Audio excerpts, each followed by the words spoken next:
thank you to Untitled Toronto for hosting blah blah blah, hosting this event.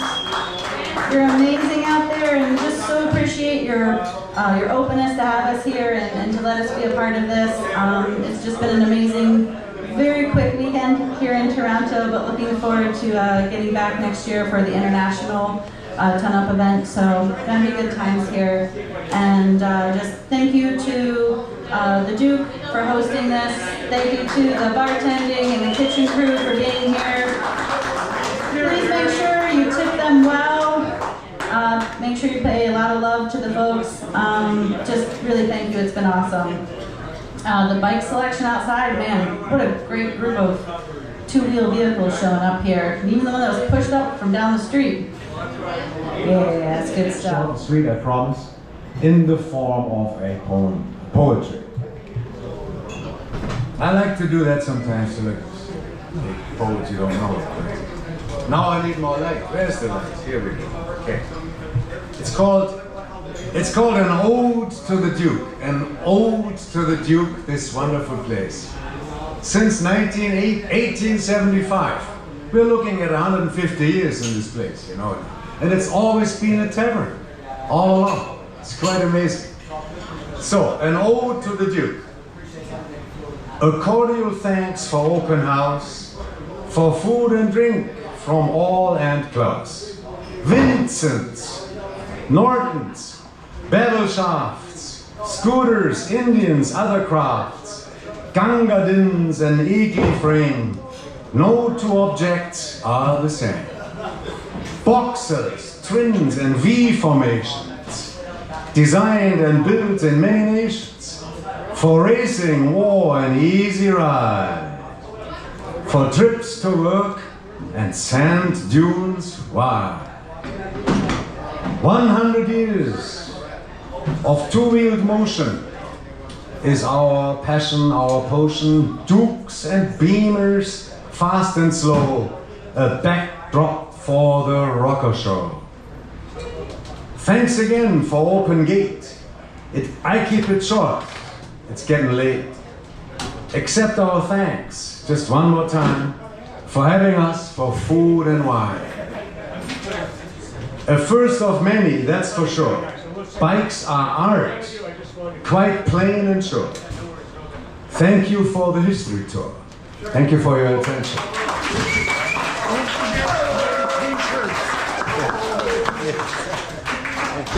Thank you.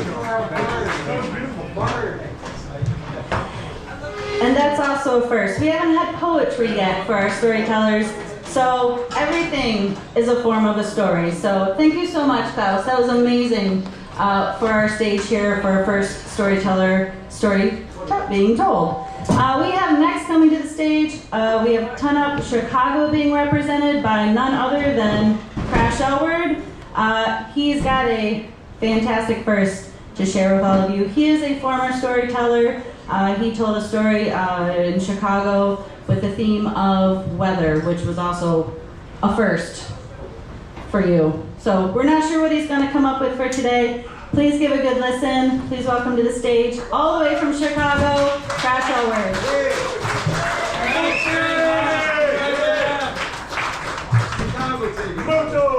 Hickory dickory dock. We're not doing poetry here. So there's many firsts that we all experience as motorcyclists. Some of us more than others. But show of hands here, how many people here have had to buy a sweater when you left home underdressed and you got too far away or too fucking cold to come home? Thank you.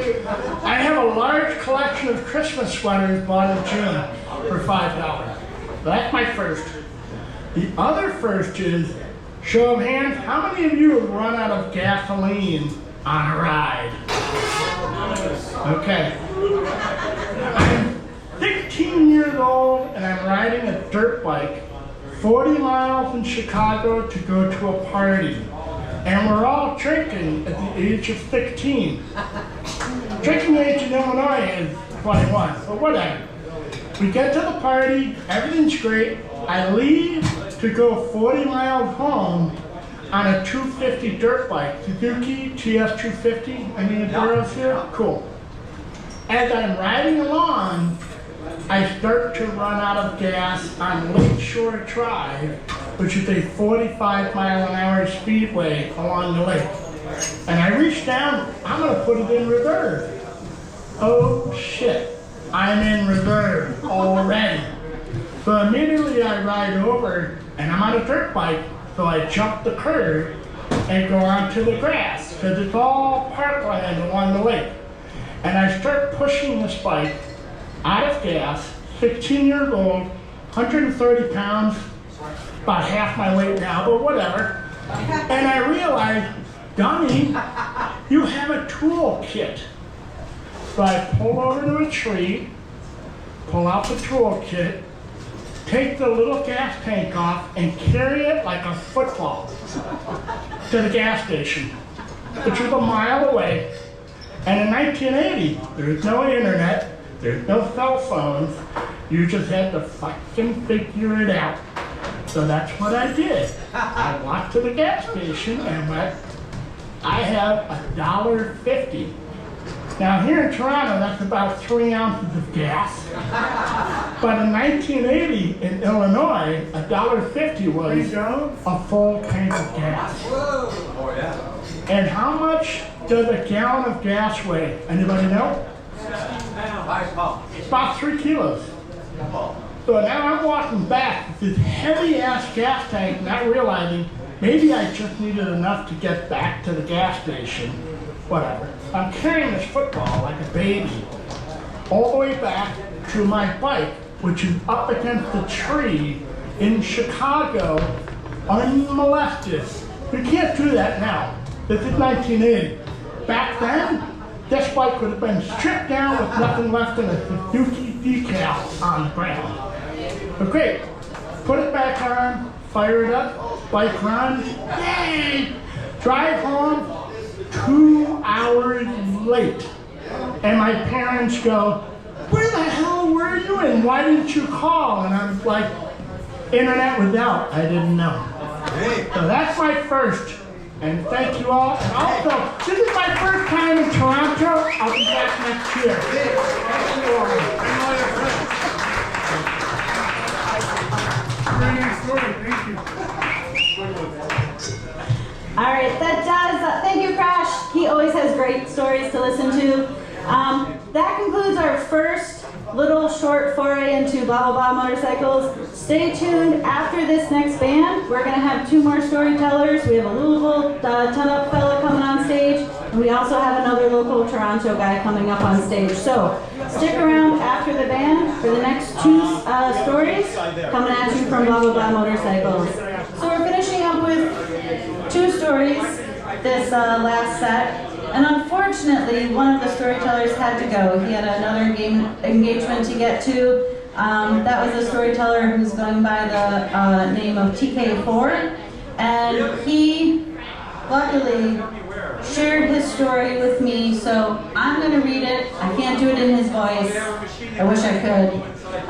But I'm going to read his story from his perspective. So this is his story of witnessing a first on 2 wheels.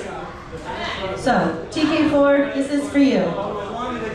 And it's printed extra large, so I don't need to put on my glasses, which is fantastic.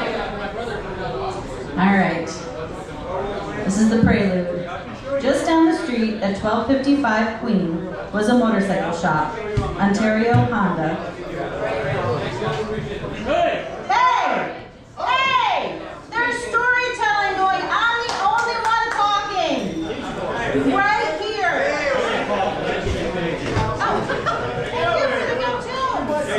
We're here. This is the focus. Your stories can just hang on 10 minutes. Hang on to those stories. You're going to have them for a lifetime. But you don't want to miss these. All right. Back to regularly scheduled programming around here. Holy crap. Making me break out my teacher voice on my summer schedule. I can't believe this. All right. You want to know that this is your town that's being talked about. I don't know any of these places or people. All right, so TK4.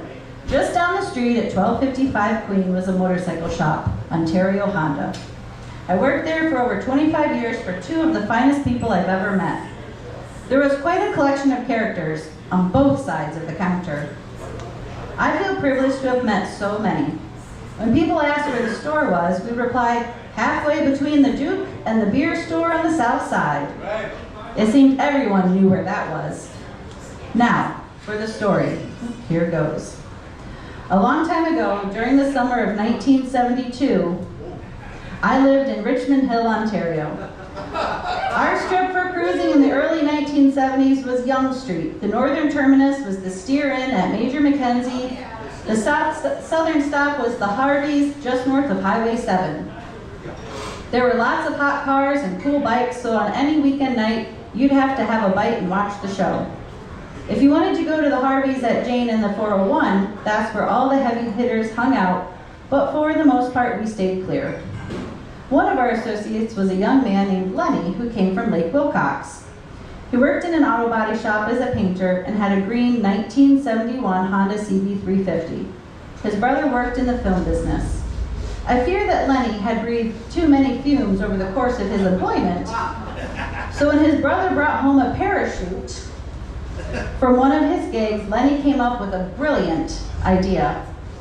He'd seen the drag racers pop their chutes at the end of a quarter mile, so why couldn't he do the same thing?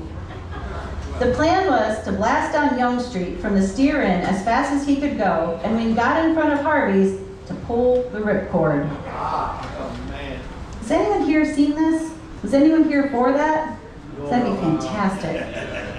Some might be. Or not. Or not.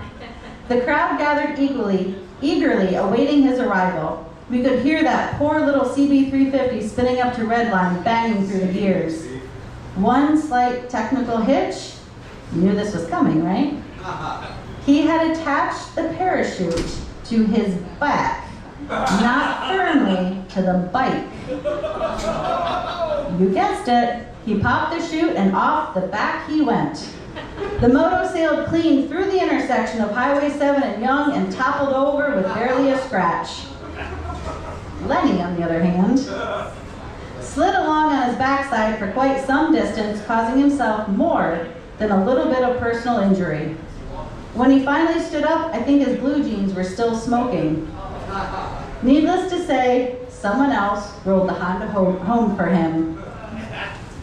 In closing, an adventure may seem awful when it's happening, but no one wants to hear about your last trip to the store for groceries. Thank you. So thank you to TK4 for leading the story with us, and if you see him out and about, say hi and tell him thanks for the story. We have one more quick story for our evening for tonight, and that is Jason Price coming up all the way from Louisville, Kentucky, and the Louisville Town folks. He's got a pretty near and dear story to his heart that he's going to tell you all about a motorcycle first for himself. So if you would please kindly welcome to the stage Jason Price.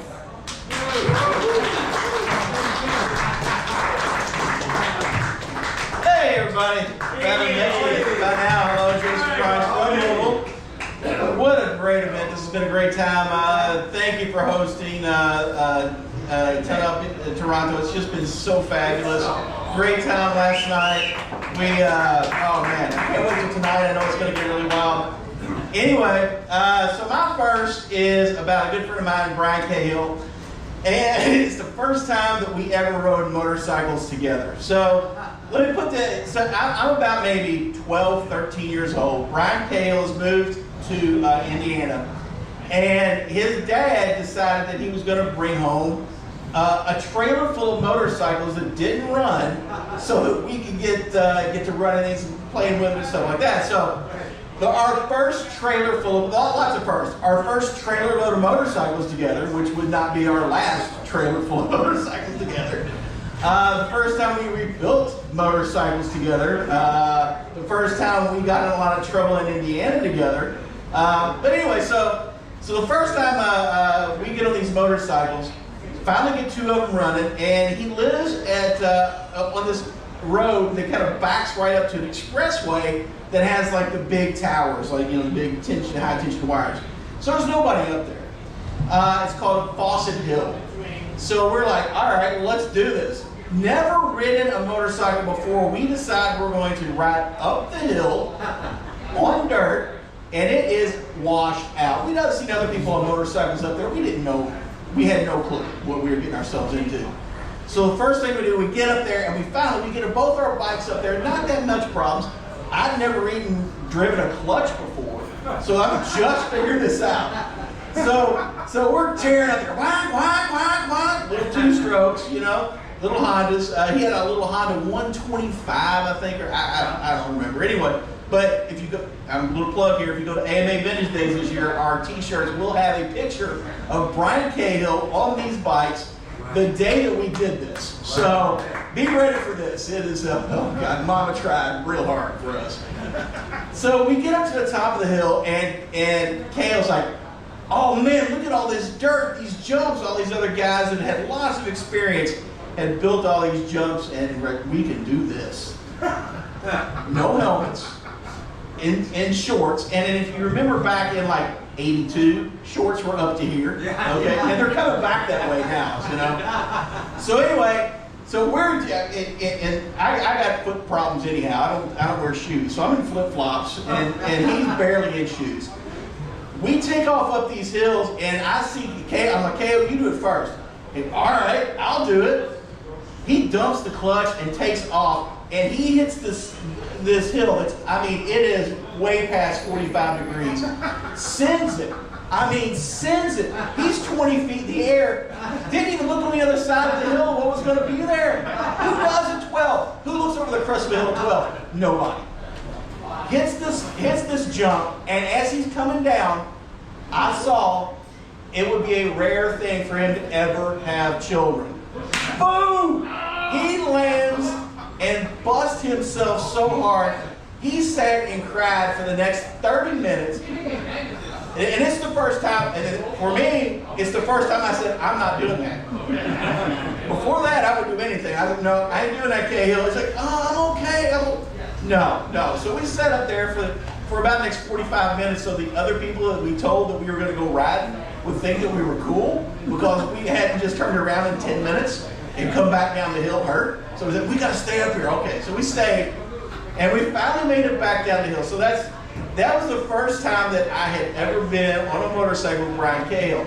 I'm going to jump ahead. I'm going to jump ahead a little bit, because once I went away to college, he became a fireman, and he ended up having lots of kids, lots of them. Big Irish Catholic. He had lots of kids, and then he even brought more kids in.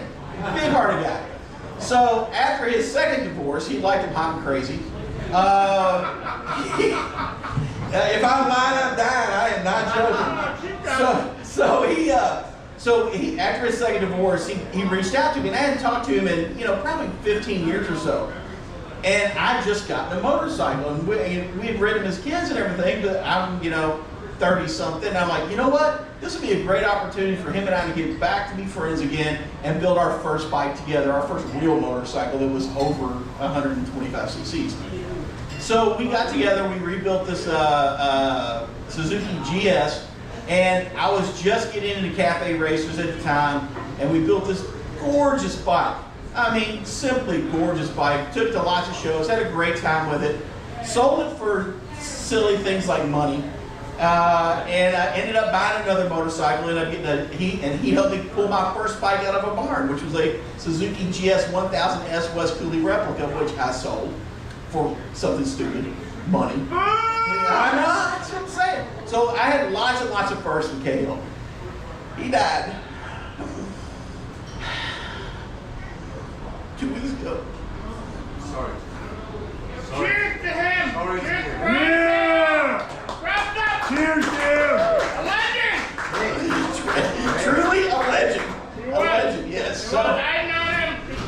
Yes, great guy. Tribute to him. Cheers. You never know who's just going to come into your life, right? So you cherish the ones that you have right now. So please make sure that you go out and tell your loved ones you love them. Give them a big hug. Give them a big kiss. Thank you, Jason, for sharing that. I know that meant a lot to you to tell that. Thank you so much for listening to these stories. Check us out online. Thank you, everyone who bought merch from me, supported the Duke, supported Ton Up. You're all amazing people, and just keep it rubber side down and hug your friends. Thank you very much.